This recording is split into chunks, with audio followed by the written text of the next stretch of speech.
the first evening, just going door to door in some neighborhood, 25 books in the rain, and then 20 books, just door to door, groups of 3 or 5 just ringing a bell, and people smiling and some people saying, "Get out of here." And kids smiling, and then the people they get a book, they get an invitation to the center. "Oh, I didn't know there was a center here." "Yeah, please come."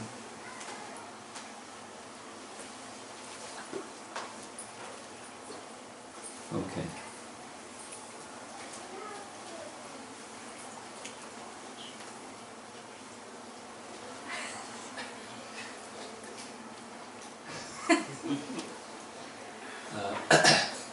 We've been some persons are here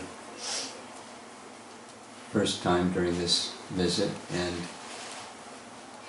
for those of you that haven't been with us, we've been discussing prayers of Queen Kunti, and we're in the middle of a section of prayers where Kunti is marveling at the inexplicable, apparently contradictory nature of Krishna. Now she's a pure devotee, so she knows Krishna, she understands Krishna because Krishna, that intimacy of their relationship, he discloses truths about himself to her that others cannot know because they're not disclosed. They don't have that confidential relation. So she knows lots of things about Krishna that we don't know. And she expresses herself in this quality of pure devotion with an embarrassing degree of humility. She considers herself unqualified over and over again. She's not like berating herself, but she's very humble. And there's many things about Krishna she says she doesn't understand, and those things about Krishna, some things just bewilder her. We heard yesterday how he who is feared by fear personified is afraid of Mother Jasoda, the little stick in Mother Jasoda's hand, the rope in Mother Jasoda's hand, and he cries, not fake tears, but tears of fear. This is bewildering. He's afraid of Mother Jasoda. He's not afraid of Kamsa, but he's afraid of Mother Jasoda. He's not afraid of Aristasura and Putana and Agha and all of the rest of them, but he's afraid of Mother Jasoda. The love of Mother Jasoda is beyond her comprehension. She earlier speaks about the great fortune of Nanda Maharaj, Mother Devaki, Nanda Gopa Kumaraya, Govindaya Namo Namaha. Nice prayers of Kunti. And then she speaks other things. The apparent contradiction, aside from he who is feared by fear personified as afraid, he who has no activity does so many pastimes. He who is unborn is born. He's born in the species of aquatics and the species of tortoises and boars, and he's the omnipotent Supreme Lord. He does whatever he likes. And then she speaks more about, comes back again to this, he who is unborn is born, and then offers different reasons. Some people say he who is unborn takes birth because, and gives a series of different reasons. One of them we heard yesterday, because of the prayers of Vasudeva and Devaki. He appeared as their son. He appeared to give notoriety and fame to King Yadu by appearing in the Yadu dynasty. So he's known as Yadu Nandana or Yadu Vira or Yadu Nath. Like the sandalwood appears in the Malaya Hills, giving the Malaya Hills some notoriety, Malaya Chandan. And some people say this, and some people say that. We discussed, it's not that if this one's right, that one can't be right. It's got to be wrong. There are multiple ways to look at the transcendence, the transcendental unlimitedness of the unlimited. So in other words, they're all correct. Not something wrong if this one's right. But we're going to get to a prayer where at least Vishwanath Chakravarti Thakur says this is the essence. So what we've been doing, compliments of a group of young devotees, probably you were involved in recording. We'll sing, but a caution. At the end of the verse, you have to pause. Because if you start reciting the sloka without pausing, you'll mess up. So don't mess up.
Others say that the world being overburdened like a boat at sea is much aggrieved, and that Brahma, who is your son, prayed to you so you have appeared to diminish the trouble.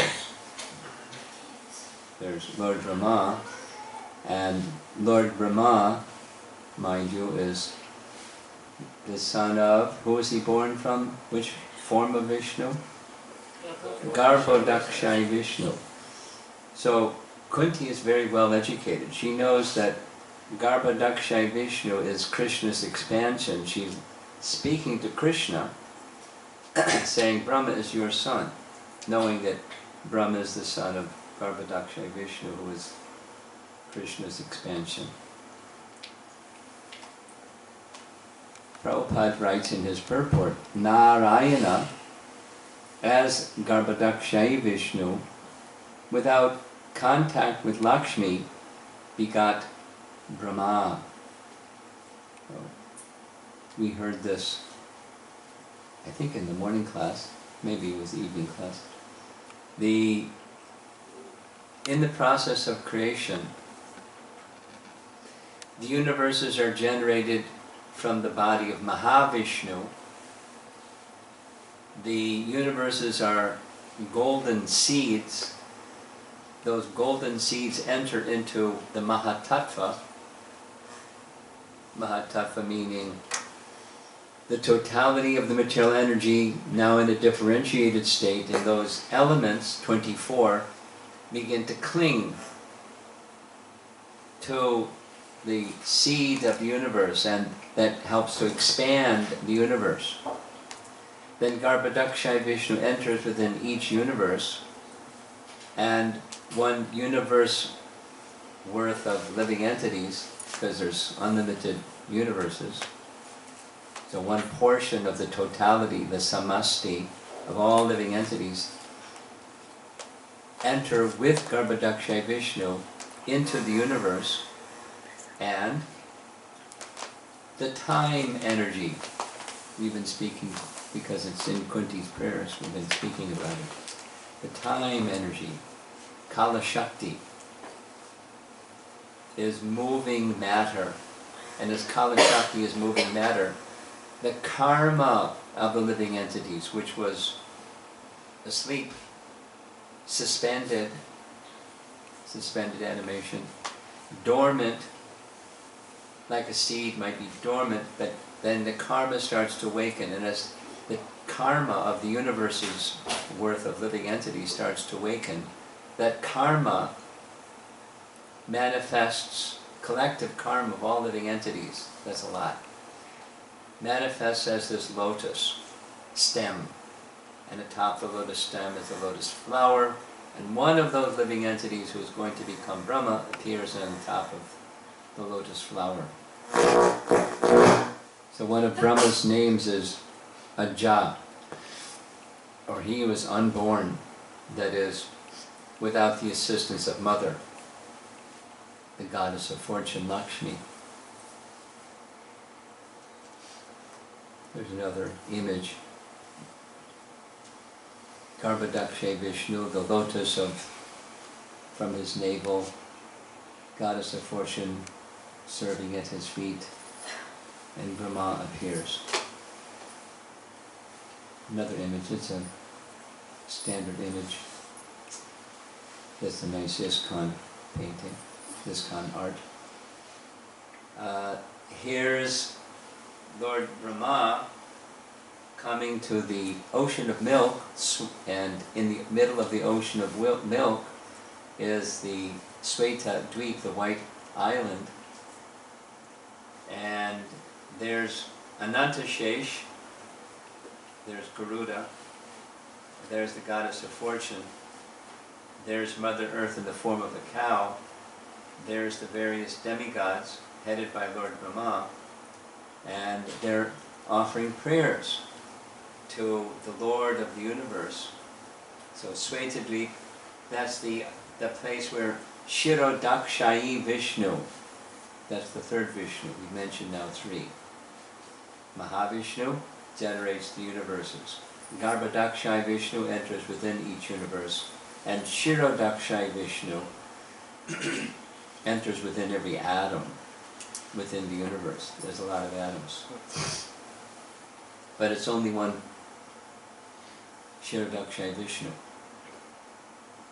Just like there's Shirodakshayi Vishnu within the heart of every living entity. So maybe there's 35 of us, maybe 40. How many Paramatmas are gathered together here? One.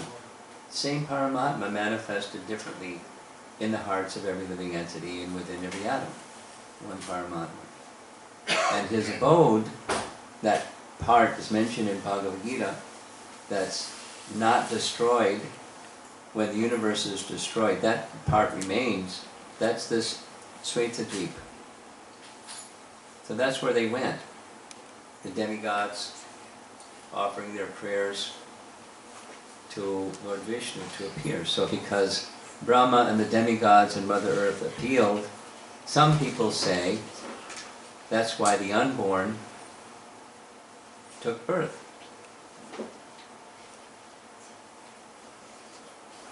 Then?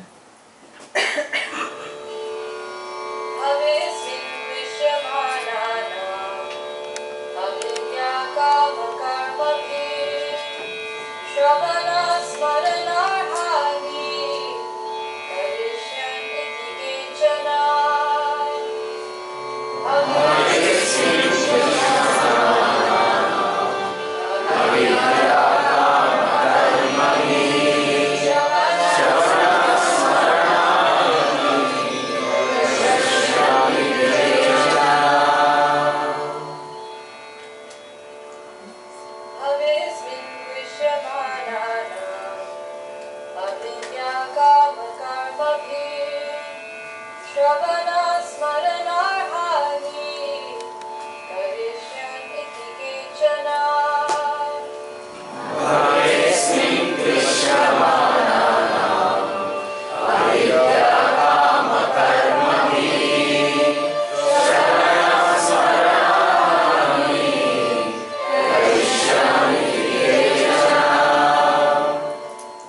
And yet others say that you appeared to rejuvenate the devotional service of hearing, remembering, worshipping, and so on, in order that the conditioned souls suffering from material pangs might take advantage and gain liberation.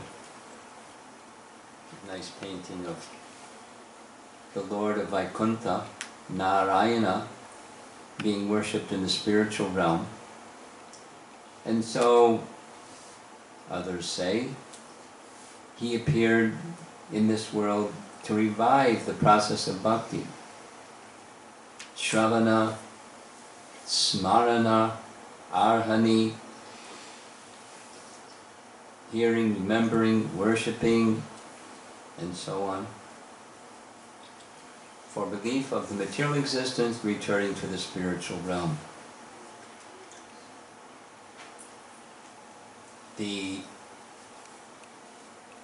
There's a verse, important verse. It's, do you have a Bhagavatam here in the house? Which canto? This sixth canto, text 3. Could you find it in your little device there?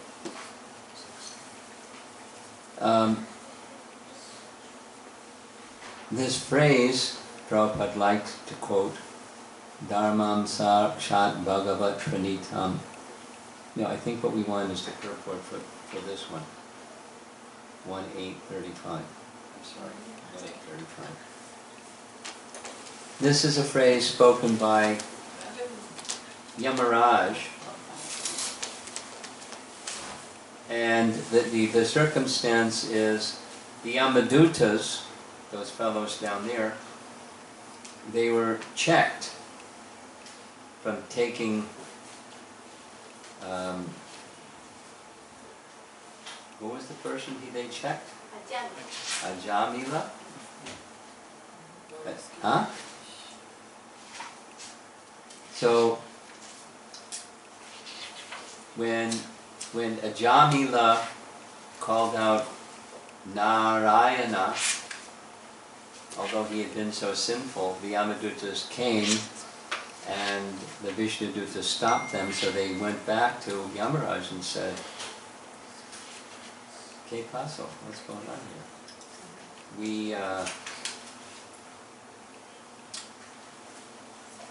We've never been stopped before. Who can stop death? Who can stop death? And if there's someone that can stop death, that means there's two lords. And how can there be two lords, supposing the two lords disagree?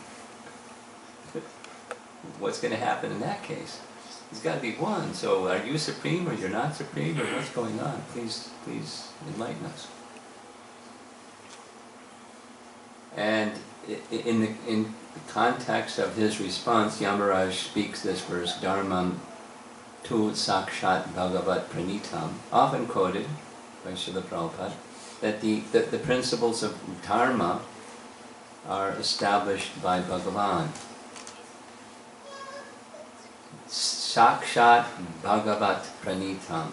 He personally establishes. So I'm going to read the purport of this verse, this prayer by Kunti. In the Srimad Bhagavatam, in Srimad Bhagavad Gita, the Lord asserts that He appears in every millennium just to re-establish the way of religion. The way of religion is made by the Supreme Lord. No one can manufacture a new path of religion, as is the fashion for certain ambitious persons. The factual way of religion is to accept the Lord as the supreme authority and thus render service unto Him in spontaneous love. A living being cannot help but render service because he is constitutionally made for that purpose. The only function of a living being is to render service to the Lord. The Lord is great, the living beings are subordinate to Him, therefore the duty of the living being is just to serve him only. Unfortunately, the illusioned living beings, out of misunderstanding only, become servants of the senses by material desire. This desire is called avidya, or nescience. And out of such desire, the living being makes different plans for material enjoyment centered about a perverted sex life. He therefore becomes entangled in the chain of birth and death by transmigrating into different bodies on different planets under the direction of the Supreme Lord. Unless, therefore, one is beyond the boundary of this nescience, one cannot get free from the threefold miseries of material life. That is the law of nature. Now, why did he appear? The Lord, however, out of his causeless mercy, because he is more merciful to the suffering living beings than they can expect, appears before them and renovates the principles of devotional service, comprised of hearing, chanting, remembering, serving, etc. Adoption of all the above-mentioned items, or any one of them, can help a conditioned soul get out of the tangle of nescience and thus become liberated from all material sufferings created by the living being, illusioned by the external energy. This particular type of mercy is bestowed upon the living being by the Lord in the form of Lord Sri Chaitanya Mahaprabhu.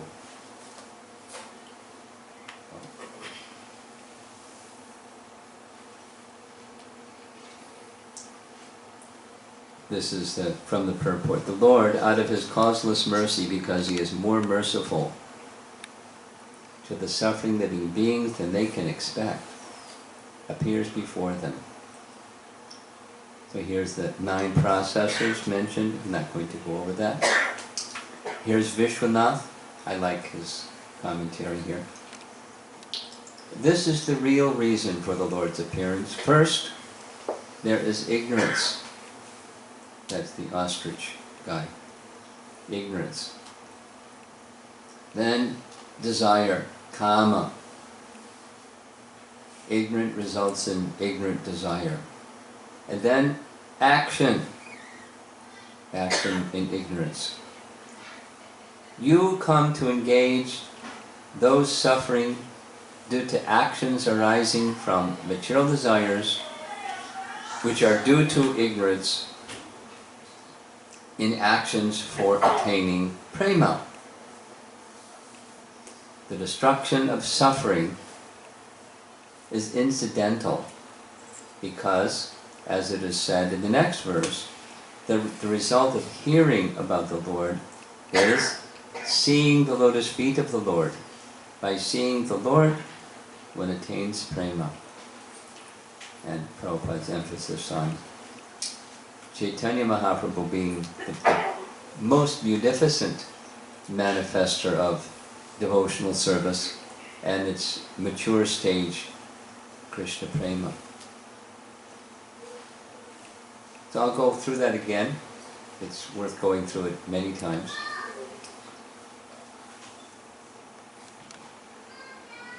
Buddhism,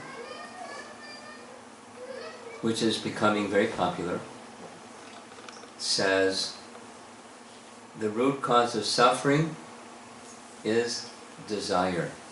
That's Buddha's teaching.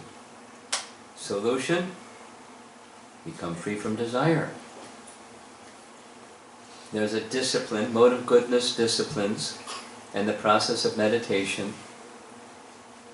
Very popular phrases these days: mindfulness,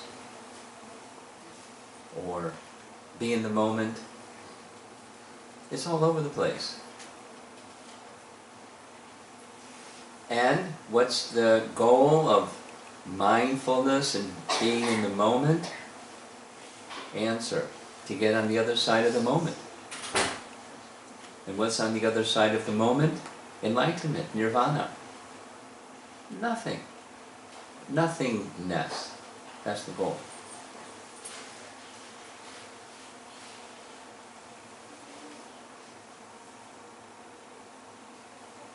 In China, just a little sharing, there's the most popular, there's many brands, of Buddhism. Too many. But the most popular one is the Pure Land Buddhism. And it goes like this. It's like you giggle when you hear it. I did. There was one of the forms of Buddha who was very compassionate upon people who couldn't get there, to the land of nothingness. So he created a place that's like heaven. They don't call it heaven, although in the Chinese language they know what this word heaven is. Well, that's another thing. But he created this place, Pure Land, it's got a name, and if you're a really good follower of this particular brand of Buddhism, or this particular, I forget which, something Buddha, Amitabha Buddha, there we go, Amitabha Buddha. And if you become a really ardent worshipper of Amitabha Buddha, which includes chanting the Amitabha Buddha mantra, then you go to this place that's Pure Land. And it's not at their nirvana place yet, but it's a pit stop. And there you enjoy long duration of life and so much opulence. It's like a picture of heaven. And if you're really fortunate, Amitabha Buddha will teach you how to go the rest of the way. And the rest of the way is the land of nothingness. So most people like to stay in it, that enjoying this. It's a picture of heaven. It's not what the original Buddha taught. It's like a later, and very popular. Pure Land Buddhism, very popular.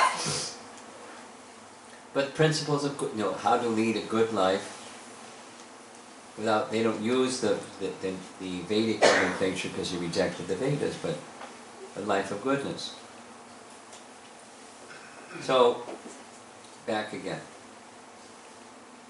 That's what Buddha teaches. The root cause of suffering is desire. The Vedic picture, or the Vaishnava picture, is the root cause of suffering is ignorance. And from ignorance comes ignorant desire. And from ignorant desire comes ignorant activity. And from the ignorant activity comes suffering. Solution: remove ignorance. Where are you going to get removal of ignorance from? Where are you going to get transcendental knowledge from? From Krishna, or representatives of Krishna in disciplic succession, and not otherwise. That's Bhagavad Gita, isn't it? Evam parampara praptam imam rajarshyo vidu. Sekala neha mahata yoga nashta parantapa. When the disciplic succession is broken, knowledge is lost. You have to get knowledge through a disciplic succession. And the purpose of that is to have a life of devotion, life desire that's directed towards the Supreme, directed towards Krishna's desire, a life of devotion. And then suffering, the negative thing. So this is Kunti's prayer. You appear to renovate or re-establish the dissolution of the unnecessary suffering of this world and the restoring of our natural life in the spiritual world. So now, what Vishwanath is saying in the next verse, we're going to hear about how the hearing process itself, which is part of the removal of ignorance process itself, is direct association with Krishna. I put in bold letters these words, Shrinvanti Gayanti Grananti, because, we'll say the verse and then I'll say why. Shrinvanti Gayanti Grananti Vishnasha Smaranti Nandanti Taveritam Jana Taiva Pashyantya Chirena Tavata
Krishna, those who continuously hear, chant, and repeat your transcendental activities or take pleasure in others doing so, certainly see your lotus feet, which alone can stop the repetition of birth and death. So this phrase, Shrinvanti, Gayanti, Grananti, is a combination that goes right back to the initial questions that Maharaj Parikshit asked Shukadeva Goswami. That's the foundation of the whole of the Bhagavatam. That is, what is that subject matter that one should hear, chant, and always remember? As well as what is the duty of the person about to die? So, in the earlier chapter, chapter 7, chapter 5 of first canto, where Narada is instructing Vyas to compile Srimad Bhagavatam. And he says, Narada says, even if that literature is irregularly composed, it's going to be beneficial for the sinful people of this world. Janata Agha. Even if it's, so by Shrinvanti Gayanti, here's Abhikshna Shaha. So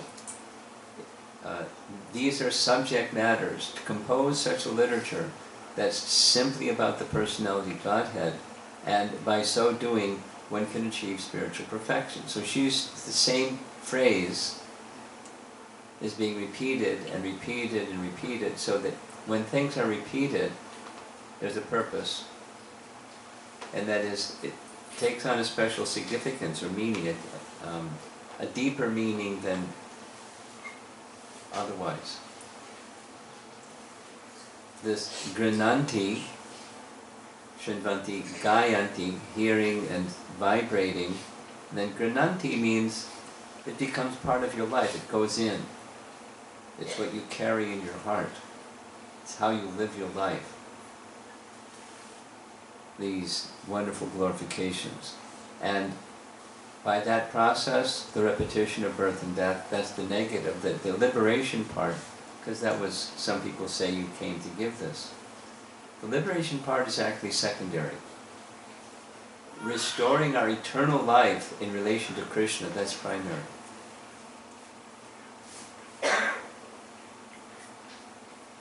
We discussed this, I'm just repeating something that we discussed earlier. And I'm repeating it because it's important. When people hear the word moksha, to them it means, commonly, merging with the Supreme, becoming one with the Supreme. And it's not just in India. I mean, sparing you the details. People that are out there in the world, young Western people that are practicing yoga, as what they have heard is the goal is to become one with the Supreme. If there's a spiritual bent in what they're doing, it's to become one with the Supreme. But it's not just, classical Mayavadis think that, or people from India think that. It's become like, the norm. The goal is to become one with the Supreme. There's this very nice passage in Chaitanya Charitamrita where Sarvabhauma Bhattacharya, some of you know who that personality is, Sarvabhauma Bhattacharya, great scholar, Bhatta Acharya, the Acharya amongst all Bhattas. That was his title, and Sarvabhauma was his birth name. But Sarvabhauma is a title. That's like, anyway, it's a great person. He was a super scholar. And he was, keeping it short, by the association of Chaitanya Mahaprabhu was like his grandchild, age-wise, because Sarvabhauma was very elderly and vastly learned. By Lord Chaitanya's association, he became a devotee. he was steeped in this becoming one with the Supreme Idea. Super scholar of Shankara's teaching, in just little association with Mahaprabhu. Through hearing Mahaprabhu explain Vedanta Sutra, which he was teaching him for 7 days, just hearing briefly, hearing his explanation, wow, I never heard that one before, and etc. So he became a devotee, and sometime later he was taking exception to Vyasadev's composition in Srimad Bhagavatam, one verse by Lord Brahma, where he speaks of Krishna as Mukti Pade. He said, Vyas made a mistake. Vyas can't make a mistake. What's the mistake? Well, when he says Mukti Pade, that Krishna is Mukti Pade, people think of becoming one with the Supreme. When they hear Mukti, they think of becoming one with the Supreme. So he should have said Bhakti Pade, because he gives Bhakti, not Mukti. And then he went on to say, there's two conceptions of Mukti. One is to become one with the effulgence of the Supreme, and another is to become one with the body of the Supreme. That's what happened to Shishupal. And he said of the two, that one's even worse. So he shouldn't have allowed people to make that mistake. He should have said Bhakti Pade. So there. And then Lord Chaitanya said it wasn't a mistake, because there's only one person that can give liberation of any kind. And then he went on, there's 5 kinds of liberation. Listen carefully. There's this Sayuja Mukti, becoming one with the Supreme, but there's 4 others that are Vaishnava liberations. Have a form like the Supreme Lord, Swarupya Mukti. Salokya Mukti, have a residence in the spiritual realm, having opulences like the Lord, having intimate relations with the Lord. These are Vaishnava liberations. So, it's also Mukti. And then, but we didn't discuss that, but so this Mukti has a connotation to it. But here's the Bhagavatam's explanation. You ready? Get ready for some philosophy. According to Shukadeva Goswami, there's 10 topics that are covered in the entire Srimad Bhagavatam. And one of them is liberation. If you want to find what that list of 10 is, you can go to Canto 2, the first 2 verses of chapter 10. And number 9 out of the 10 is liberation. And then Shukadeva Goswami explains, what is liberation? It's beyond nirvana. What's beyond nirvana? What's beyond enlightenment? What's beyond becoming one with the Supreme? And that is Swarupena Vyavastati. That is the activities of a living entity in spiritual form, Swarupa, in transcendence, beyond the modes of nature, beyond karma, beyond anything material. That's the liberation that's described in the Bhagavatam.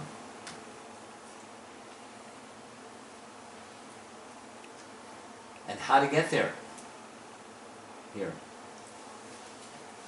O Krishna, those who continuously hear, chant, and repeat your transcendental activities, take pleasure in others doing so, certainly see your lotus feet, which alone can stop the repetition of birth and death. But that's just a byproduct. There's that kind of liberation. Stopping, becoming one with the Supreme, entering into the pastimes with the Supreme Lord in one's spiritual form. That's the ultimate.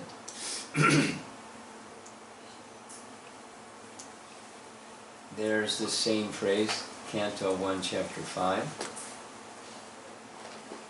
Tad Vag Visargo Janata Agavipalavo. This verse Prabhupada quotes in the preface of the entire Srimad Bhagavatam, and any In any volume that you have of Srimad Bhagavatam, there's a preface statement, and it's in the preface statement.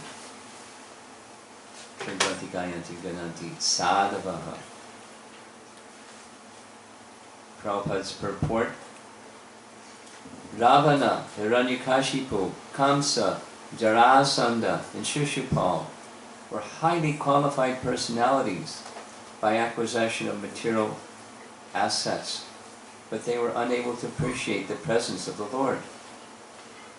There's Ravana, he thought, well, powerful, but I'm more powerful.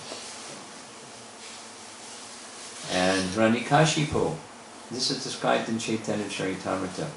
When he saw this form of Lord Nrsingadev, he thought, he has some mystic powers, but I have mystic powers too. I'm the most powerful. He thought of him as an ordinary being with some mystic powers. And Kamsa, he didn't know who he was, but he was afraid of him.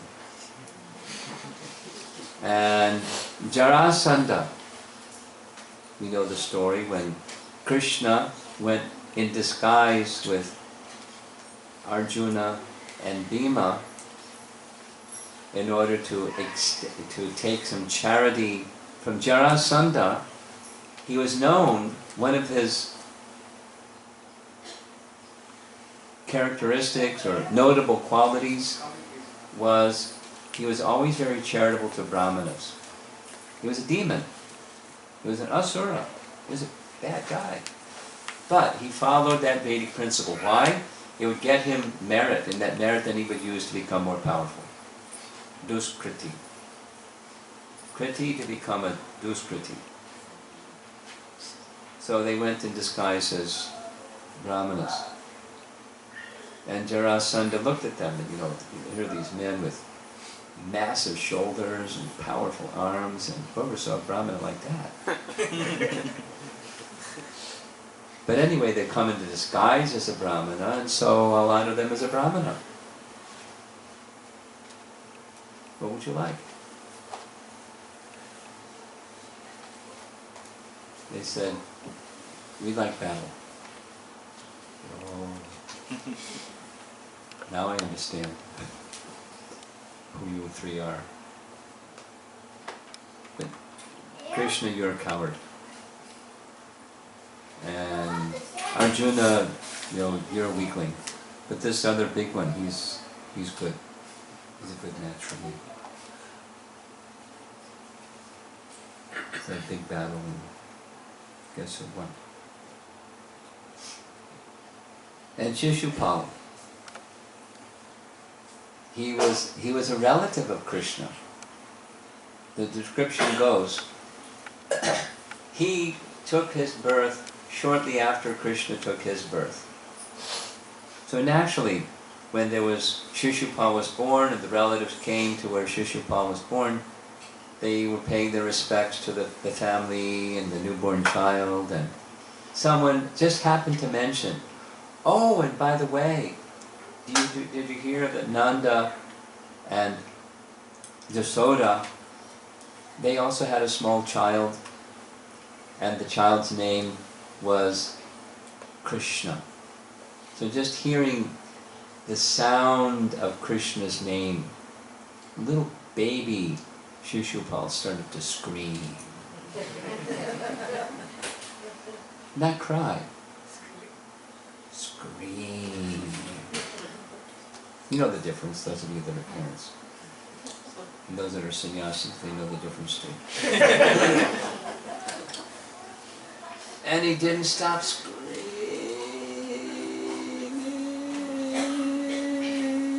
And so they got a doctor, and the doctor couldn't find out the problem, and this screaming went on all day and all night and into the next day and into the next day, according to the writings of our acharyas. It went on for a whole month because he had such ill feeling toward Krishna.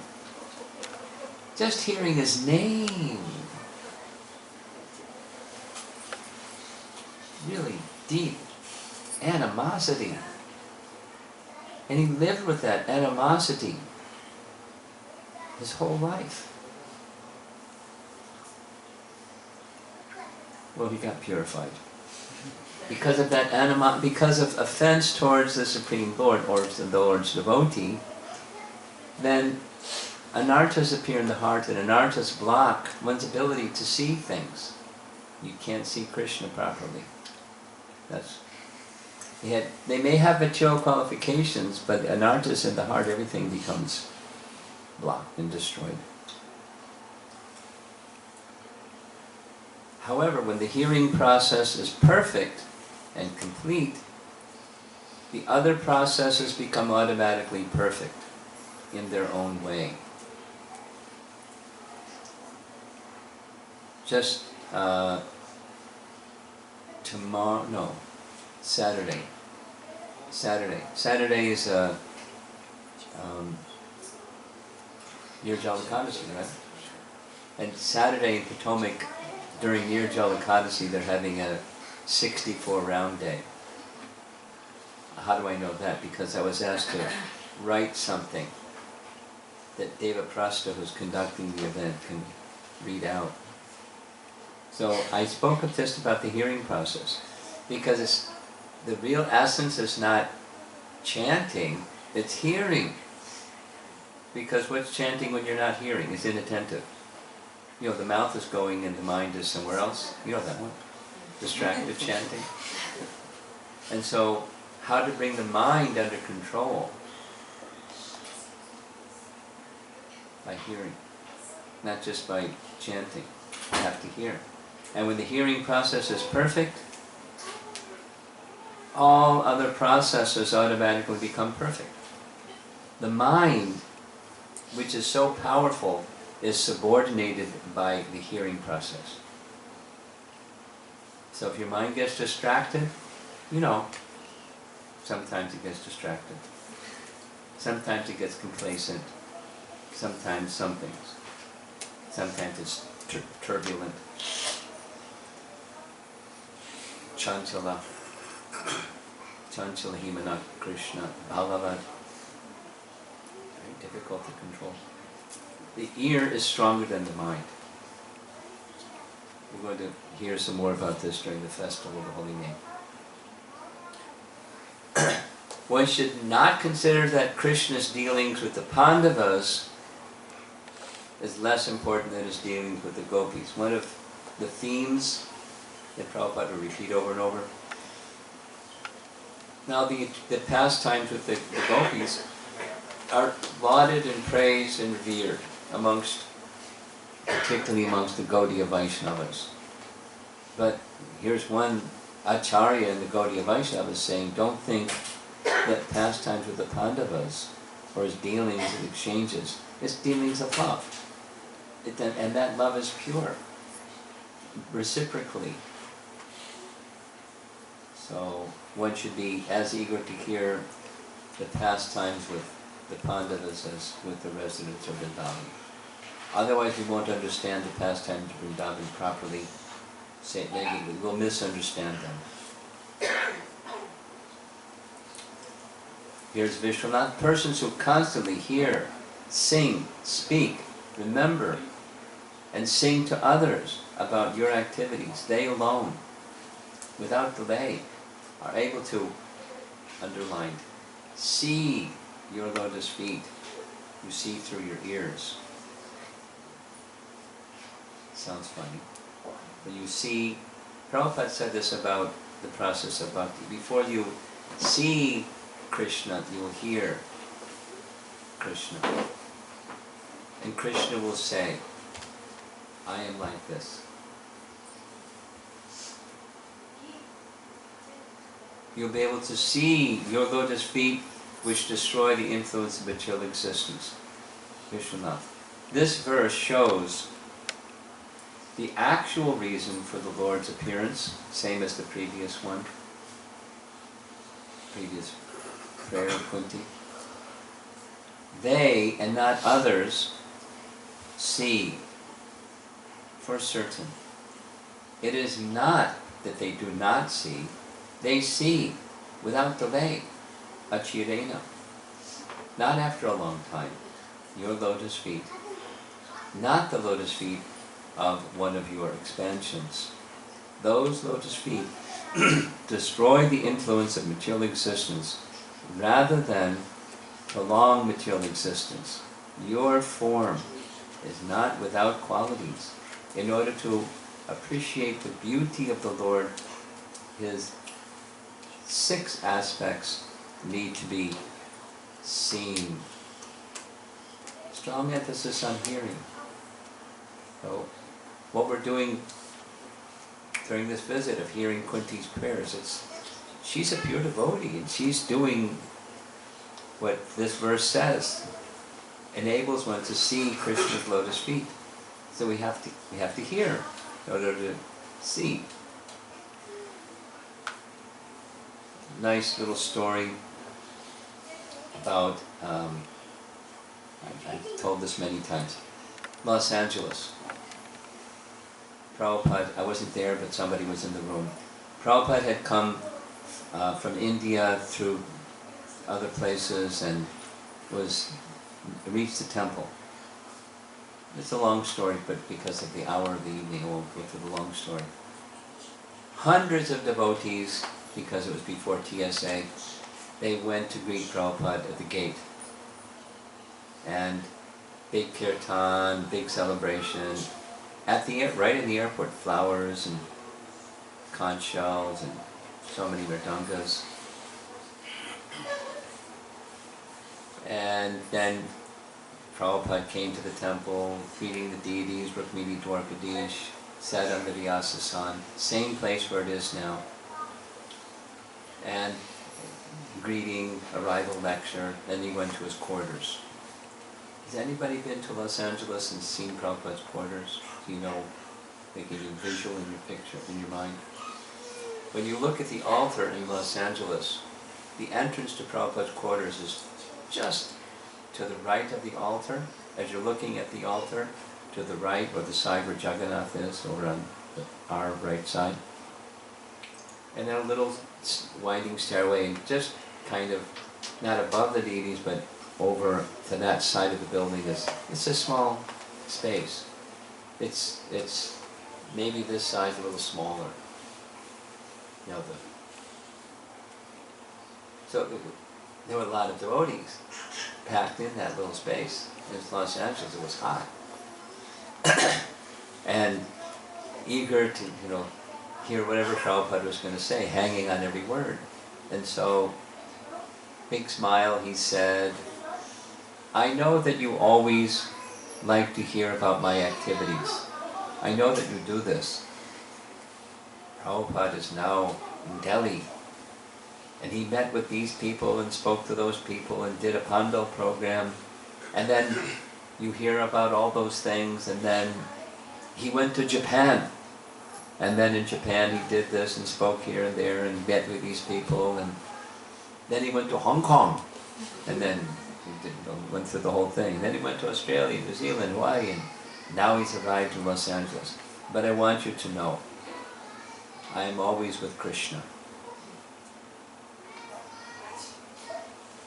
Or another time, a reporter asked Srila Prabhupada, Swamiji, have you seen God? And Prabhupada's reply was, would you believe me if I told you? Yeah. Then Prabhupada said, not only I have seen God, but I'm always seeing Him. Now do you believe me? Oh yes, well.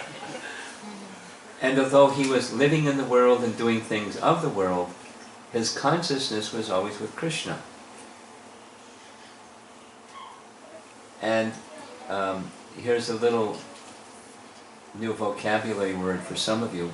Hermeneutics. It's a new word in ISKCON that's become important. I'll just describe it briefly, and then I'm going to end. Hermeneutics is a methodology for understanding a text. That's the meaning. It's not the understanding of the text, it's a methodology for understanding the text.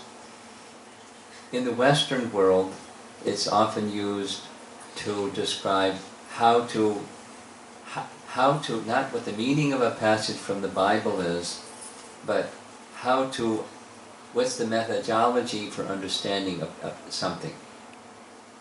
A text, a written text. Commonly in usage is the Bible. So the Vedas have the system of hermeneutics. Like, for example, a direct meaning must be taken unless in context it's a contradiction for the overall Siddhanta, and only then are you to take an indirect meaning. Like, surrender unto me. It means surrender unto me. But unscrupulous persons say it doesn't mean surrender to me, it means something else. So that's breaking the rule of hermeneutics. Now they have their Siddhanta that says the goal is becoming one with the Supreme, and therefore it can't be surrender to Krishna because there's only one entity. Therefore it means surrender to the Brahman within Krishna. But that's, anyway, hermeneutics. So when we're reading Prabhupada's books, we have to remember this. So the position of the author, that's another rule of the hermeneutics principle. You understand the Siddhanta of the Sampradaya, then you're governed by that. It's a long explanation. So there's a group of devotees. It's now in the fifth revision to give the a hermeneutics paper. It's 156 pages long. It's like a PhD thesis with multiple people working on it to refine it for the next generation. It's not just for today, but for the coming generations, how to read Prabhupada's books and get how to approach getting what are the methodologies to use to get the proper understanding of something.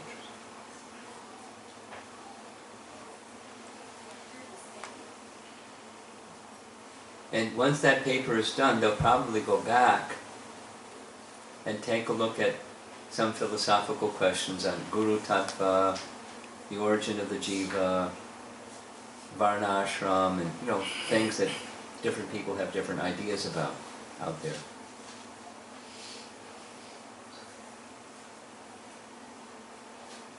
But our transcendental source is the disciplic succession, and a representative in that disciplic succession who is the topmost stage, always seeing Krishna, because he's always hearing, chanting, and remembering. Yeah? I think that's a good place to end.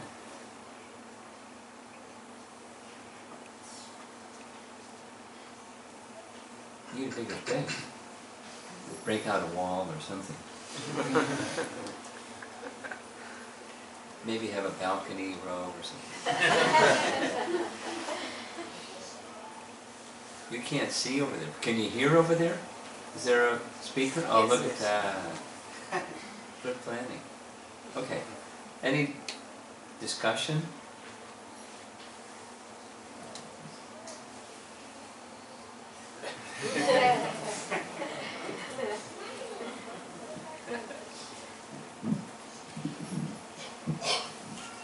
Hare Krishna. Maharaj, I really liked that quote from Vishwanath Chakravarti Thakur that basically said that the goal of hearing and chanting is not to become free from suffering, but is actually to engage, I think it was something like engage the living entities in actions of prema, and then by doing so they become attached to Krishna, something like that. Yeah. See if I can find it. Keep going. Yeah, and just in relation to that, And actions for attaining prema. Yeah. The destruction of suffering is incidental. So my question was, I think many people may come to Krishna consciousness or may be practicing Krishna consciousness with the hope of becoming free from suffering. Yes. Maybe more so than even the desire for falling in love with Krishna. Yeah. So if we are practicing with that intention, The earlier intention, not the mature intention. yes, will that intention change to the pure intention, or how does that change happen? Is the question clear? Yes. Okay.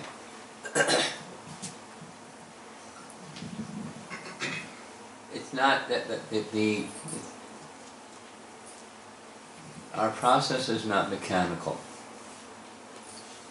It's devotional. It's dynamic. So it may, however, there's a lot depends on primarily association, and a lot will depend on the capacity of the individual to go beyond the free from suffering motivation. In other words, one can have good association, but not hear so well, because the interest is primarily selfish. And not with real self-interest, but with my mature conception of what's my self-interest, and that my mature conception of self-interest is sense gratification, or I want contentment of body and mind. And if I don't get contentment of body and mind, then there's something wrong with Krishna.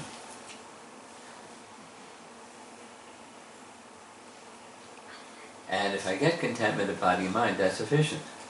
Then I become complacent. Until I get the next, pinch, and then so one has to it's not automatically that one will go beyond the initial intention, but so there's some ingredients needed. Good association, and in Bhaktivinoda Thakur's language, a desire to understand and reach the goal. So that is to say, a continuous refinement process. A willingness was demonstrated by effort. A will is, I do something in action. So a internal refinement process of understanding what the goal is and my alignment with that goal. Through good association and a willingness and effort on my side. The potency is there in the messages that we're hearing. But we may not receive those messages even if we have good association. So then a desire. In principle desire, willingness to, because transition from where I am to another stage of life, it can be uncomfortable. Metamorphosis is not comfortable. Change is not comfortable. I want to be comfortable. And that's the standard of happiness, is being comfortable. So the standard of happiness is something other than being comfortable. So I have to be willing to accept that change, to grow, and stay with it, comfortable or not. The worldly sense of contentment or not, and seek for the higher, the happiness of Krishna goal, the prema goal.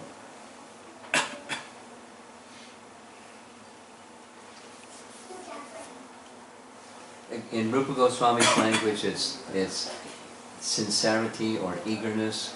He takes it to the extreme and says greed, lovium. there has to be a very strong eagerness for taking part in Krishna's loving pastimes. Now, one of the beautiful things, one of the many beautiful things about Krishna consciousness is when we engage in deity worship, when we engage in Sankirtan, when we engage in book distribution. These are activities, not exactly the form of book distribution, but the act of compassion towards others is, it's of the spiritual world. We're being engaged in pastimes with Krishna. Even we're unqualified, we don't know what the heck we're doing, and whether we like it or we don't like it. So the potency is there within the, so back to the response. The potency is there, but there has to be a willingness to let go and accept. Let go of the attachment side and accept the transcendental side. Otherwise, according to Bhaktivinoda Thakur, we can be identified with whatever level is if we're not willing to go further. There always must be an eagerness to go further, go further. Go further means, to say it one more time, the conception of what the goal is and our alignment towards the goal. Continual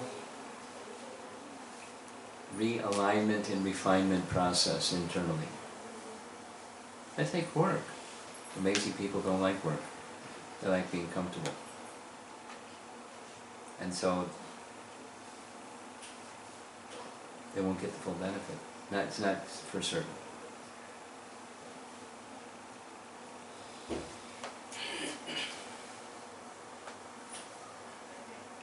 Prabhupada's explicit expression on that is, it's to the eternal benefit of anyone, everyone that just do even a little devotional service. So it's not a judgmental thing, it's just a reality thing. To get to the goal, there has to be an eagerness to reach the goal. And to reach the goal with some eagerness, there's some effort and good association and striving, feeling uncomfortable at times as you move from one stage to the next stage.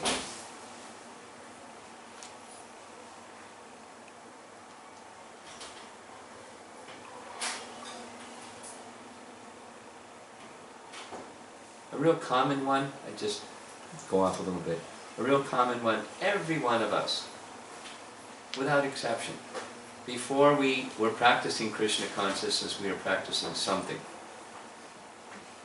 And there was this stage of whatever that something that was what we were doing, to take a look at a new something.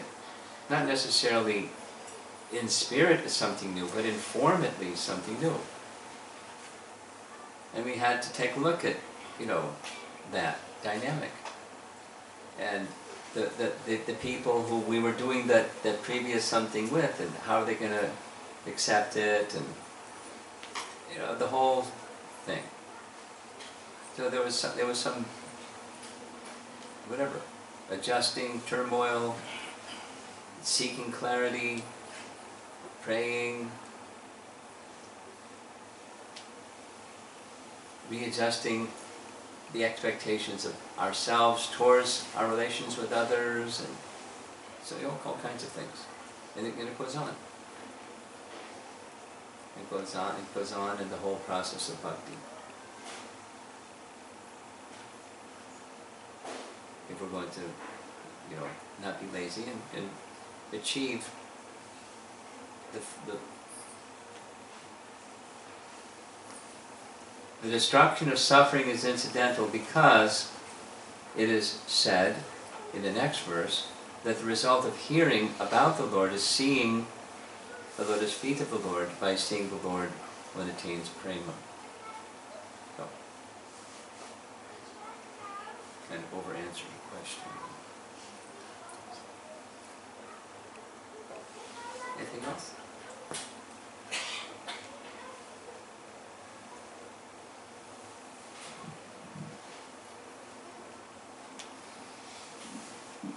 Okay.